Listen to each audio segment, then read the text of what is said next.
Hey, church, it's Pastor Matt here. Thank you guys, those of you that were able to jump on live with us. Most of you probably will see this later, but this is our midweek update. It's Wednesday. We don't typically do these live. This is kind of a special one, and so I've got a lot of exciting information to share with you. The big piece and the only thing we're going to focus on in this midweek update is that we are reopening the church. On June 7th, we are going to have our 9:30 service live at the PCC. We will also offer our 9:30 service live streamed so that you can watch from home. So you're going to have two options, and those may look a little bit different. The one may be pre-recorded at home, just to make sure we have no streaming issues. But we are bringing awesome internet to the PCC, and we're actually going to have the capacity to live stream that service as it's happening. So there's our big announcement. We have two times or two services rather that you could view. So I got a lot of information to share with you, and we'll go ahead and post this so that you have an opportunity to read through this. But let me give you some of the bullet points. The first thing I want to share with you, if you don't know our purpose statement, is Crossroads Church is a safe place to belong, heal, and grow in Jesus. And so we really want to take the opportunity to lean into our purpose statement. So with the COVID-19 outbreak, I don't think that our purpose statement changes in the least bit. We still want to create a safe place to heal, to belong, heal, and grow in Jesus. There's just going to be a couple additional steps that we're going to take to make sure that we could do this as safe as possible and enjoy gathering together and worshiping Jesus. I know that for some of you, this is way too late. For some of you, this is way too early. And so as a church, we want to be sensitive that this is ultimately going to be a family decision that you are going to make, or you and your spouse are going to make, and maybe you and your children are going to make together. And we really want to support you in that and respect you in that. So here's a couple of things I need you to know.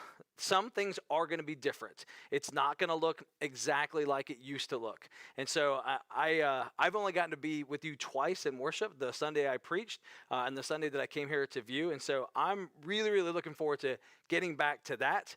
It was the oddest thing for me to land here and not get to do life with you guys and not get to worship with you. So I feel like I'm probably the most jacked up about this because I've been looking forward to spending time with you and worshiping with you ever since I moved to Iowa, and I've been here a couple months now. So here's what has to look different. We are going to strongly encourage that everyone that attends worship at the PCC wear masks, and we want to do this for two reasons. For the safety aspect of you not if you are a carrier and you're a non-symptomatic carrier, we want to make sure that if you're not even aware that your droplets are not going out into the air, especially in the time where we're singing and worshiping together with one another. And so we want to love our neighbor, and we want to create this safe environment. So we're going to strongly encourage that you wear masks if you come and worship with us in person. The other thing that's important to me as pastor is I think we have such an awesome testimony in the greater Dubuque area, and I think that this is just a really simple way that we could continue to demonstrate to our community and to the world that we love them enough and we care about them enough to wear protective equipment. The other thing is seating is going to look a little bit different. We are going to space out our seating. We're going to do the very best job we can to keep our rows at least 6 feet apart so that we're following the social distancing guidelines. We're also going to ask that you leave at least 2 empty seats in between you and another family unit. So if your clan comes together, or your tribe is there, and I don't know how big yours is, but if you got 8 kids and you're all together, you can cluster up together. That's fine, just like households. But we just ask that you leave appropriate distance in between you and the next family or person. So seating is going to be a little different. We're going to spread it out. This one hurts my heart in particular, but we're not going to do coffee when we reopen. We talked about all the various scenarios where we can do that, and we just don't know that we can provide an opportunity that you get to be socially distanced. And so we're just not doing coffee. So I will encourage you, brew your own. Bring your favorite coffee with you. Bring it in your favorite thermos to the PCC. We will welcome that, but we're not going to be serving coffee. That also leads me to communion. This is going to look a little bit different too. Now, our awesome staff was able to track down the very difficult to find and highly coveted pre-packaged communion cups. And so it actually has the juice and the cracker in there. They're sealed as far as FDA guidelines go, so these are safe. They were sealed safely. What we're going to do is have them on the table. That still may not be enough for you. You may come in and say, I'm not touching anything. I'm just going to kind of go in and go out, and that's fine too. So there's going to be an option for you to grab one of those sealed prepackaged cups. I'm still going to lead us in a time of remembrance for the body and the blood. We're still going to take communion together, whether you want to or not. If you're not comfortable, that's fine. If you want to use the supplies that we're going to put out there for you, they're going to be available for you. But at the very least, we're going to take a moment to remember the sacrifice of Christ every week that we gather together.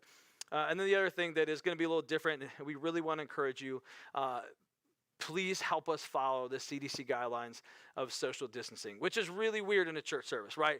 High fives and handshakes and hugs, from what I've seen, is kind of the normal at Crossroads Church. But we're going to ask that you honor that another person may not be at that comfortability level.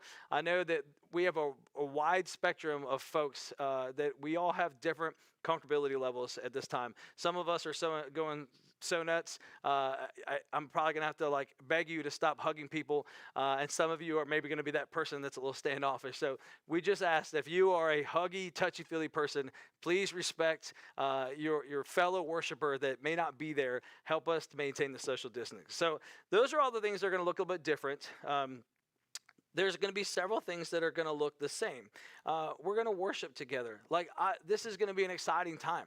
I'm still going to bring God's word every week. Our amazing worship team is going to become prepared, and they're going to lead us in worship. We're going to enjoy being in proximity together, although spread out a little bit. We are going to worship Jesus together. We're going to stay grateful. I mean, I keep thinking to myself, if this outbreak happened in the 80s or the 90s, we would have had none of these capabilities. Communication would have been a nightmare. We wouldn't have been able to do these live streams. So in the midst of the storm, I want us to be a church that praises God in the storm, and we are going to continue to stay grateful for how he's blessed us, for how he's ministered to us. Now, the other thing is that we're going to continue to expect God to move in mighty ways. We have already seen lives changed for Christ through just broadcasting. I love the meme that has been floating around that every pastor has all of a sudden become a televangelist. But the coolest thing about this outbreak is that the gospel has been pumped into more places than ever before. And so what's really neat is there's going to be people that are going to gather and worship with us that for them, they've been coming to Crossroads now for 6 weeks or 7 weeks or 8 weeks, but we've never met them before. It'll be their first time at the PCC, but they've been a part of our church for a while now. So we are going to continue to expect God to move in mighty ways, and we're going to celebrate the ways that he's moved, even in the midst of the shutdown. And then the other thing is we're going to do everything we can to protect people. We're going to have hand sanitizing stations. The community center itself, they are cleaning the bathroom every hour. They're wiping down the high-touch surfaces. We are going to provide a touchless service for you. So you're not going to have to grab door handles. You're not going to have to touch anything. You're going to be able to come in with you or your family. You're going to be able to sit down, worship. We're not going to require that you touch anything. If you do want to touch something, we're going to have protective equipment there. We're going to have masks. We're going to have gloves. We do ask if you have those, please bring your own. These are in short supply. They're hard for us to find, just like they're hard for you to find. So if you have some of your own equipment, we would encourage you to bring those, use those there. But we are going to keep this environment absolutely as safe as possible. Ultimately, at the end of the day, this is a family decision, and I think there's a sense of we all assume some level of risk every time we leave the door. But our commitment to you as a church is that we're going to do everything we can to keep you safe. So the other thing that's going to look a little bit different to put on your radar is it's going to be family-style services. This is maybe the biggest change, although I know that we do family worship here. We actually don't have the ability to rent any of the ancillary rooms. We are given the opportunity to have the big ballroom for family-style worship. So that does mean that kids are going to be with you of all ages. So what I want to do is moms and dads who maybe are sighing or feeling like, oh no, right now, if you feel comfortable coming to worship, but you're worried about juggling the kids, let me just encourage you. We are going to have this posture of grace. And if your toddler gets up and is squirmy, there's no condemnation. There's no judgment. We don't expect every kid to sit wiggle free. Kids cry out. There's outbursts. They cry. They get tired during the service. You're welcome to come worship with your children. So I don't want you to feel this pressure to have this perfect parenting image where the kid doesn't ever get bored or squirmy. I remember doing that in church, and mom giving me the look, or dad having to nudge me, and it's just a part of it. So if you want to worship as a family, we want you to feel free to bring your children into the worship service with us. The other thing that we're going to try to do to help make things a little bit easier is we're going to have a couple entrances. So rather than only being able to come in at the front of the room, the patio to the side there, we're going to be able to come in that entrance as well as coming up the back staircase. So we've added some additional entrances during this time to limit any kind of bottlenecking as we're coming in the door. So that's what it's going to look like. Kids are going to be with us. We're going to have a lot less of the other stuff right now. We don't have the coffee.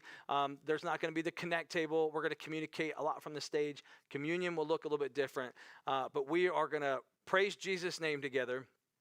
We are going to learn from his word, and we're going to be celebrating with one another and doing life together. So I'm looking forward to seeing you, even though if I only see your eyes. It's going to be awesome to see you worshiping with us. I'm looking forward to what God does in this next season. This is phase 1. So we just ask, give us grace, be flexible with us.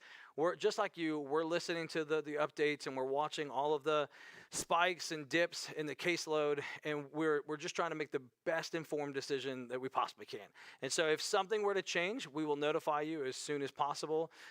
We hope and pray that gradually over time, more and more of these restrictions end up getting lifted, and then worshiping at Crossroads looks like what it always did in the past. Hey, thanks so much for tuning in. We will post this document for you guys to refer back to in case you have more questions or you missed something here. Feel free to reach out to us at the church office. We love you. I'm so excited to do life with you and see you at the PCC. God bless. Have a great week.